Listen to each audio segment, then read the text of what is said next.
ترج انت وتفور. انا انا عمال اتفرد مش عايزه افور. السلطه شكلها عامل ازاي؟ اتفردي كده. اهلا بيكم في برنامج هاي فايف، برنامج زيه زي اي برنامج عادي خالص. فريده ازيك؟ الحمد لله تمام.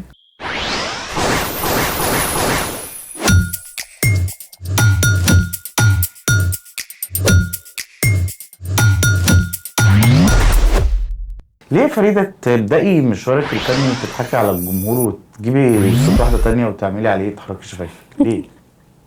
لا صوتي والله. ايه الجدل بقى اللي مثار عن الموضوع ده انه ده مش صوتك؟ انا بسجل الصوت الاول وبعدين بعمل عليه ليبسينك، فاوقات الليبسينك مش بيظبط وببقى عدت كتير وكل مره اتلخبط فبنزله. مش زي انا لسه هعيد. ما تسجلي صوت وصوره مره واحده مش بيطلع الصوت مظبوط يعني. هسجل فيديو الكواليتي بتاع الغنى مش بيبقى احسن حاجه.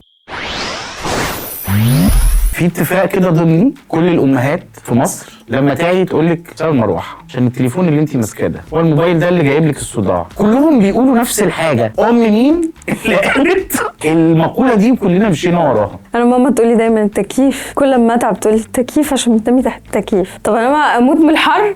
انا مثلا ماما ما بتحبش لا مروحه ولا تكييف، صيف شتاء تتعب تعيا جسمها يوجعها هي كده، فمش عايزه بقى حد تاني يتعامل مع هذه الاختراعات.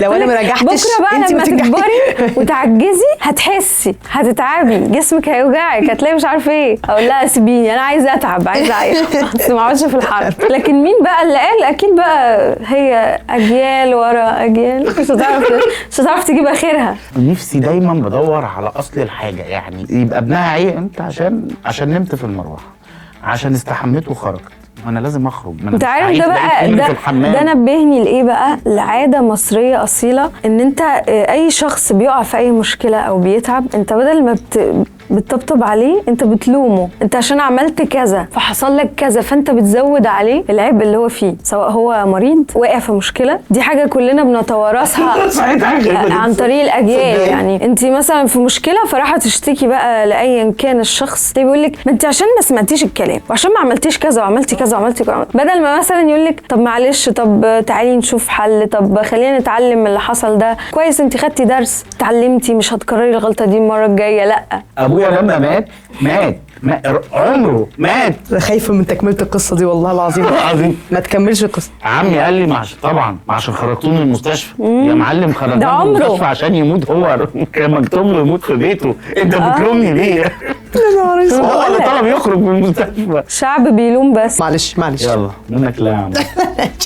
في حاجه جوايا نفسي ان هي تتطبق، ان هم يضيفوا في المدارس من وهم الاطفال صغيرين ماده تتكلم عن الصحه النفسيه وتعلم ازاي الناس تتعامل مع بعض، ازاي انت ممكن كلمه تقولها تاذي الشخص اللي قدامك وانت مش واخد بالك، ازاي هو ممكن يجي يلجأ لك في حاجه فانت تضره مش تفيده. يعني لو بقى في الماده دي موجوده هتفرق جدا، هنطلع بقى جيل فاهم ازاي يتعامل مع بعضه. احنا برضو توارثنا فكره طنشي. انت بتقتنعي ان المشاكل ممكن تعدي بالتطنيش؟ لا ابدا، لان هي انت لما بتطنش المشكله مش بتتحل. امتى يبقى انا بطنش عشان اكبر دماغي، وامتى لا انت كده عامله دينايل، انت كده في مشكله؟ يعني واحنا لو دققنا في كل حاجه هنتخانق كل الوقت، هنفضل نتخانق مع الناس. لا انا قصدي على انت عندك مشكله كبيره في حياتك وانت بتتجاهلها مش بتواجهها، هتفضل تكبر المشكله وتزيد، وانت هيحصل لك انت مشاكل نفسيه ان انت مش قادر تواجه، تحط حاجات جواك. شوفي هي فريده قالت ايه؟ قالت انا لما في مشكله مثلا مع حد لازم اواجهه واكلمه. انت ما لازم الطرف الثاني يطنش. يعني يا نهار اسود. ما خلاص لو انت عندك مشكله معايا هتقولي ولا هتطنش؟ على حسب نوع المشكله. هفتح الموضوع، لقيت الموضوع هيطول هطنش. افتح الموضوع. هقول لك بس خدي بالك عشان كذا، فانت اول ما تبتدي بقى فاهمه تطلعي لي مبررات. ممكن اسمعك عادي. يعني هتلاقي مثلا 3% من الشعب اللي عنده قدره على السمع صح بيستخدم ودانه. معظم الناس بتبقى عامله نفسها بتسمع. انا واحد من الناس دي. بلاقي الموضوع اكبر من من طاقتي، فبروح وانا في كنترول شغال في الدماغ. انت نايم اوكي. فما فيش حد بيسمع حد. مين قال ان الشبشب المقلوب لازم يتعدل؟ تفتكري كان ايه الموقف وبعد كده ورثناه كلنا وبقينا بنعدل الشبشب المقلوب. بس هو بابا دايما كده. اوكي يا جماعه احنا توصلنا ان اللي قال نعدل الشبشب اللي قال بابا. هما بيقولوا ان هو فال وحش، مش مقتنعه طبعا. عارفه نفس المعلومه ولا عندك معلومه غيرها؟ لا هي نفس المعلومه. لا انا ما تبصش للسما. الشبشب المقلوب بيبقى يعني وشه تابوهات ما ينفعش يعني احتراما لازم الشبشب ايوه ما يبقاش وشه فوق. انا سيم والله ما بتقولها عشان التابوهات. انت برضه عندي شويه حاجات كده غريبه. صح انا قلت يعني مين قال ان الغايب حجته معاه؟ لان ده واقع حقيقي فعلا. الشخص اللي اتاخر مثلا عن ميعاده هو اكيد في حاجه اخرته، فهي دي الحجه بتاعته. سامع يا استاذ احمد؟ لا في مصر بالذات بقى ناس كتيره تتاخر وهي اصلا مفيش حاجه وتخترع حجج. انا شايف انه اللي جاي متاخر ده اكيد هيقول حاجه، هيقول حاجه حجته معاه، فهو اكيد هيقول. خلاص يا جماعه هو معاه حجته، محدش يكلمه. فريده. ده رايي خير. فريده. العائله دي صحيحه. فريده لو كنتي آلة موسيقيه تحبي تكوني ايه؟ العود. بحب العود قوي. رايقه قوي وصوته دافي. بحب البيانو. انت بتحب ايه؟ انا بحب آلات النفخ، يعني احب مثلا اكون ناي. لا مش آلات النفخ، مش ليه كلكم خدتوها كده؟ ليه؟ وانت ضحكتي ليه؟ وانت ضحكتي ايه يا جماعه؟ انا ضحكت دلوقتي. النفخ مش النفخ. ايوه هو الناي، فلوت، الحاجات دي احبها. الناي حلو برضه.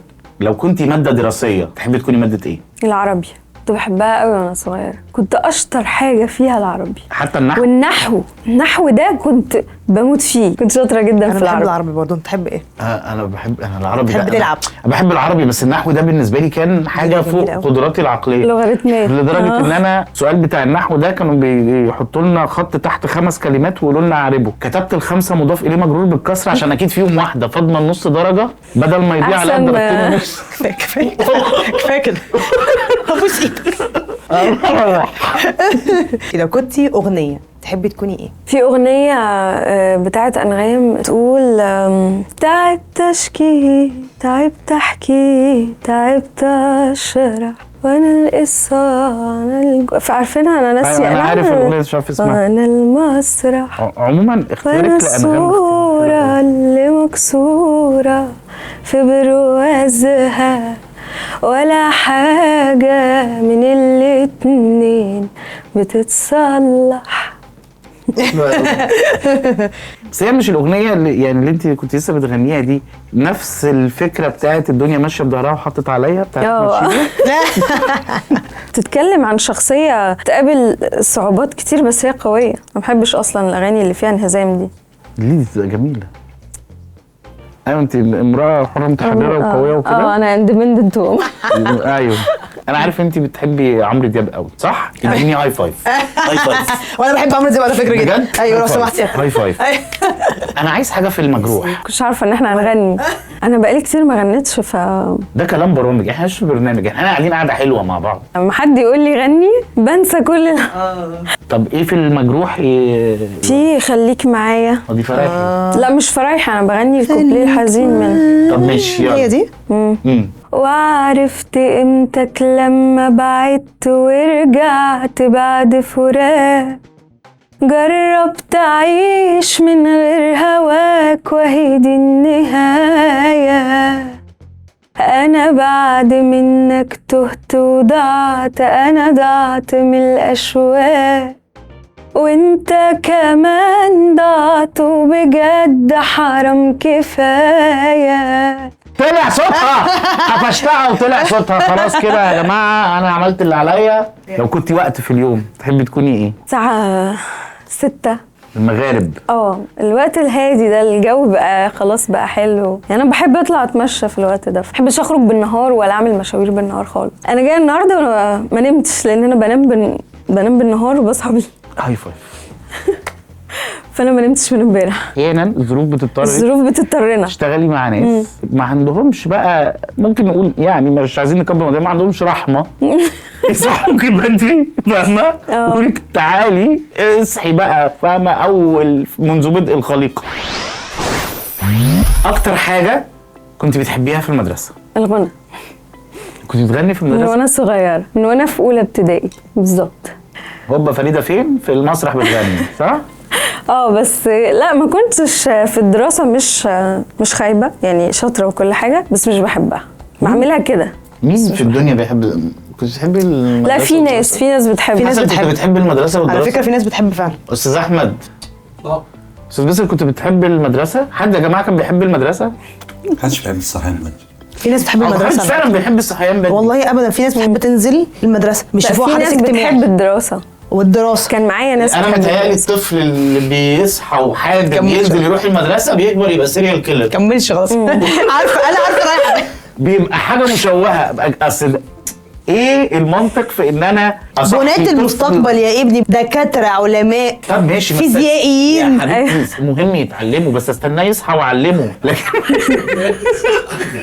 مش ماشي، ما علينا ما علينا. ايه اكتر صفه نفسك تغيريها في المصريين؟ حاجات كتير. صفه واحده يا المصريين. فندم. صفه واحدة. اولا التنظير، يقعدوا ينظروا على بعض بطريقه بشعه وبيتدخلوا في حياه بعض بطريقه وحشه جدا، ويحكموا على بعض ويفتوا في حاجات مش فاهمين فيها. اظن انا قلت حاجات كتير. لا بس هي كلها حاجات بارد للاسف. معلش انت ايه اتاثرت ليه؟ اصلها كل ما بتقول حاجه بلاقي نفسي بعملها.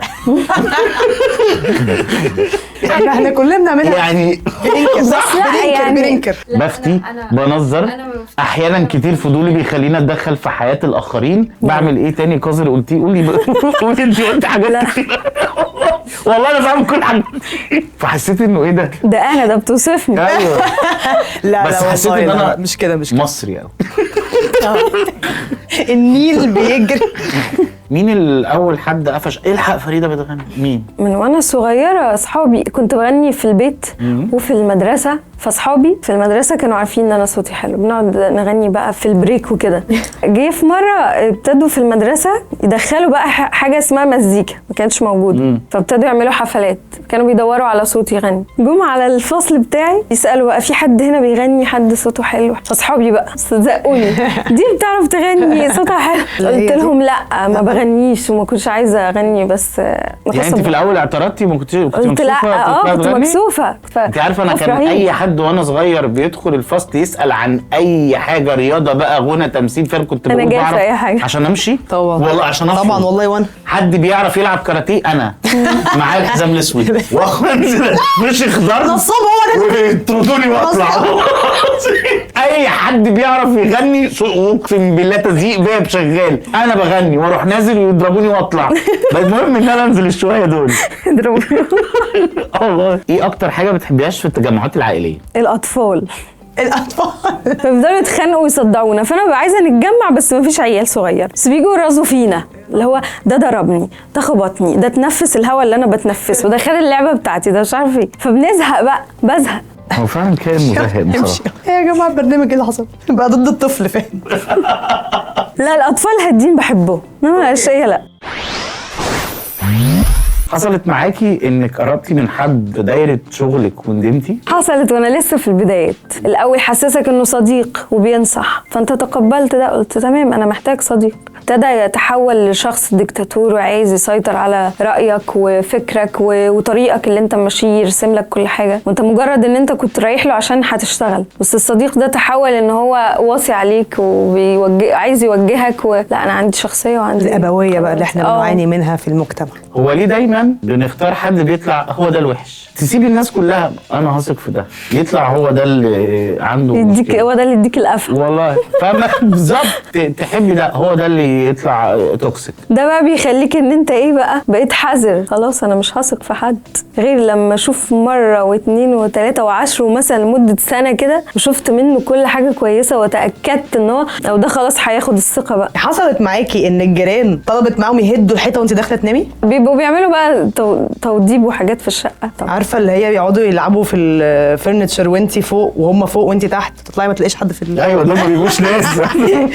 حصلت معاكي قبل كده؟ بقى روح لا الجيران. حصل بس بيبقى في ناس، بس انا بقى عشان ده رحت قعدت في مدينتي هدوء وبعيد عن الناس. وده كان اعلان ليه مشكلتي غير لا ايه.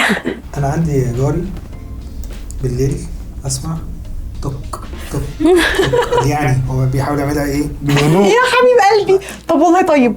ده تعزيم معتقلات بجد. واللي يضايق بقى يطلع يلاقيه بيكسر بندق على البلاط. حاجه هبله، حاجه تافهه. حصلت معاكي قبل كده انك رديتي على شات تاني بالغلط؟ كتير جي ابعته وبعدين امسح، واوقات ما تمسحش. جيتي تبعتي حاجه عن حد بعتيها للشخص اللي لنفس انت الشخص. بعمل سكرين شوت وابعتها لها غلط. فلو هو مفيش حل غير ان انا اقول لها انت كان قصدك ايه بقى لما بعتي لي؟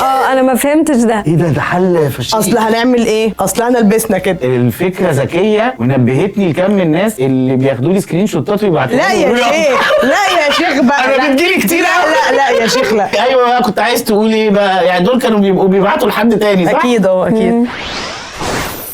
دلوقتي جه وقت اللعب والفرفشه. هنقول لك شويه حاجات وانتي مطلوب منك تعبري عنها بوشك وبجسمك.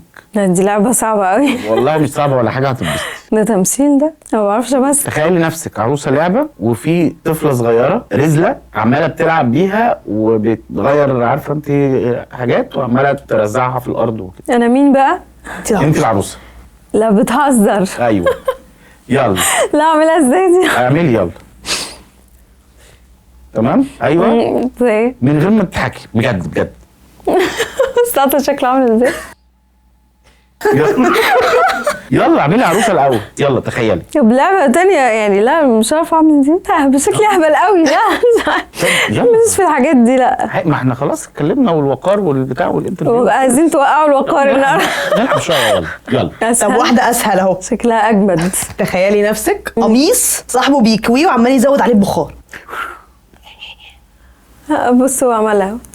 لا انا بتخيل معاكي بس يلا. او ملسوعه مثلا هو او هيبقى مكرمش وهيتفرد. كرمشي كرمش ازاي؟ كرمشي كده كده وبعدين فردي كده. فردي ازاي؟ بقى. ايوه كده. ايوه وبعدين اتفردي كده. مش تخيلي نفسك بيبسي تترج تفتح مره واحده. ترجي الاول. هترج ازاي؟ اي انسان هيترج هيفور. لا يا راجل. صدقيني ايوه دي حاجه علميه وانا بجايب حاجات.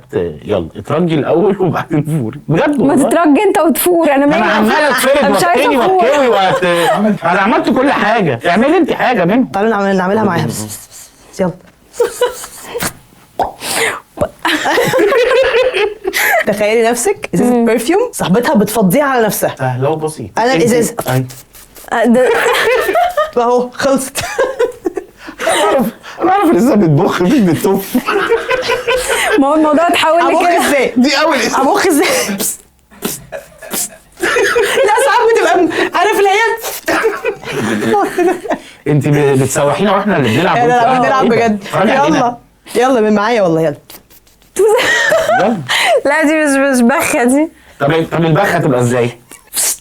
هي حلوه والله حلوه فعلا. يلا يلا اخر بخه وهنقفل الحلقه. اخر بخه. والله بخه واحده ونقفل الحلقه. والله بخه اخيرا. طبعا شغاله اهو. لا مش شغاله ولا حاجه، انا عطلانه. اتبسطنا بيكي يا فريده جدا جدا والله نورتيني. واتبسطنا بغناكي قوي. صوتك حلو جدا. خلصت حلقتنا. يا رب تكونوا اتبسطتوا. ما تنسوش تفاعلاتكم، لايكاتكم، كومنتاتكم، شيراتكم. اعملوا كل الحاجات. ولو في اي اسئله تانية كنتوا حابين ان احنا نسالها للضيفه بليز ابعتوا لنا في الكومنتس. وقولوا لنا كمان مين الضيوف اللي تحبوا نستضيفهم وتعرفوا عنهم اكتر. وتابعونا على كل حاجه بقى، فيسبوك، انستجرام، تيك توك، اللي تلاقوه في وشكم. دوسوا لايك واشوفكم الحلقه الجايه.